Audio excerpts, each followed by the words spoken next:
Voilà, alors à quoi vont ressembler ces 3 jours ici à Ostahem? On va se renseigner tout de suite auprès de Xavier Gauthier. Bonsoir, vous êtes membre de l'organisation d'Euromaïs 2009. Pourquoi déjà ce rassemblement 20 ans après le dernier en date? Effectivement, ça fait très longtemps que ce genre d'événement n'était pas organisé. Donc il y a deux raisons pour le faire aujourd'hui. La première, c'est d'offrir une plateforme pour présenter les innovations techniques pour les agriculteurs. Donc ça, c'est quelque chose de très important pour leur permettre de travailler au quotidien de mieux en mieux. Et la deuxième raison, deuxième particularité, c'est d'ouvrir cette plateforme au grand public et aux scolaires. Je le disais il y a quelques minutes, la culture du maïs, c'est important pour la région économiquement, ça représente quelque chose, mais c'est aussi une culture qui incite à la polémique. Est-ce que c'est un peu pour ça que vous avez voulu ouvrir au public? On n'a rien à cacher, donc c'est une super opportunité pour dire venez, on fait une porte ouverte, venez voir comment se passe la culture du maïs, comment on crée une variété. Venez échanger avec les gens qui travaillent autour du maïs, qui le produisent. En 2 mots quand même, les thèmes essentiels qui seront développés. Les thèmes essentiels, d'abord la génétique et les nouvelles variétés, parce que ça c'est quelque chose de très important. Il y a une recherche très importante et très active. Là on parle des OGM. Les OGM font partie de la recherche, mais pas de l'application en France, donc il n'y en a pas ici. Néanmoins, il y a tout le reste de la recherche qui est active et qui permet d'offrir de nouvelles variétés toujours plus intéressantes aux producteurs, donc moins malades, plus rustiques, plus performantes.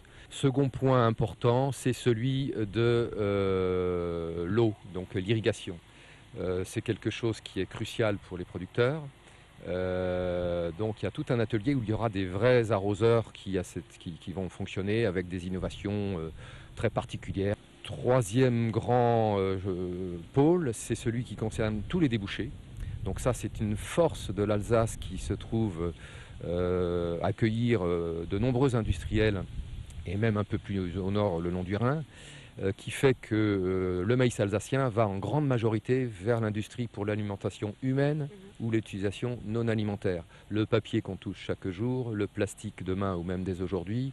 Donc ça c'est quelque chose de très concret. Les débouchés. Vous l'aurez compris, des professionnels, le grand public, puis bien sûr des agriculteurs qui seront là pendant ces 3 jours. On va d'ailleurs en rencontrer un tout de suite. Il est alsacien bien sûr. On le retrouve écoutez, dans le maïs forcément. Je suis François Tischmacher, agriculteur à Landser, dans le Haut-Rhin. Je suis président des céréaliers du Haut-Rhin. Nous sommes là devant un parterre de variétés qui nous présente en fait l'évolution alsacienne et du Pays de Bade au niveau des variétés de maïs. Alors vous avez là les premières variétés qui ont été cultivées en Alsace il y a de cela 50 à 60 ans. Vous aviez une variété par exemple Colmar qui est devant vous, qui a été cultivée dans les années 50. Donc vous voyez là un peu les premiers maïs alsaciens.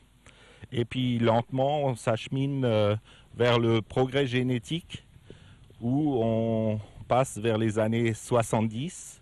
On va avoir le maïs LG11 qui est le maïs phare des années 70, que tout le monde a cultivé, tous les agriculteurs alsaciens ont cultivé ce maïs. C'était vraiment un progrès au niveau de la génétique, au niveau de la tenue de tige. Et puis ensuite, la recherche a continué ses efforts et nous a amené une variété extraordinaire qui était DA. DA qui a carrément été cultivé également par un maximum d'agriculteurs.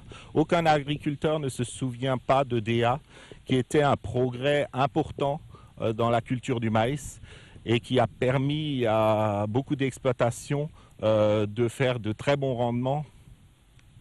Voilà. Et puis ensuite, bien sûr, vous avez les évolutions récentes des années 90 et 2000, avec des variétés d'aujourd'hui, qu'on cultive aujourd'hui, et qui sont le top au niveau du maïs, et qui amènent qui expriment tout le potentiel qui a été fait ou qui a été recherché par les généticiens.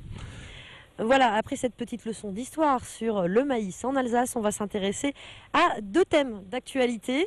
La chrysomèle, les OGM, mais avant je vous présente la dernière personne qui va répondre à nos questions, Didier Lasserre, bonsoir. Alors vous êtes ingénieur Arvalis, je vais vous demander de nous présenter cette structure.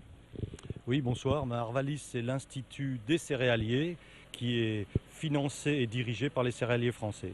Je le disais, au niveau de l'actualité, il y a un sujet qui revient très régulièrement en Alsace, c'est la chrysomèle. Alors on rappelle, c'est un parasite, un petit insecte de l'ordre des coléoptères qui s'attaque aux racines du maïs. Où est-ce qu'on en est dans la lutte contre ce parasite dans la région ? D'abord, parlons de la progression de l'insecte. En 2009, c'est la première année où on a vu de manière significative la présence d'insectes. Plus de 220 insectes capturés du côté alsacien et 220 insectes capturés juste en face du côté allemand. Comment est-ce qu'on s'y emploie aujourd'hui pour lutter contre ce parasite ? Plusieurs méthodes existent. Il y a des méthodes dites chimiques pour lutter contre les larves, entre autres, mais puis des méthodes plus agronomiques, comme couper la monoculture de maïs et faire une année sur 5, sur 6, une autre culture. Donc, est-ce qu'on peut espérer que cet insecte disparaisse des champs de maïs alsaciens ? Ça sera difficile. C'est un insecte qui n'a jamais disparu, même des champs de maïs américains où il est bien implanté.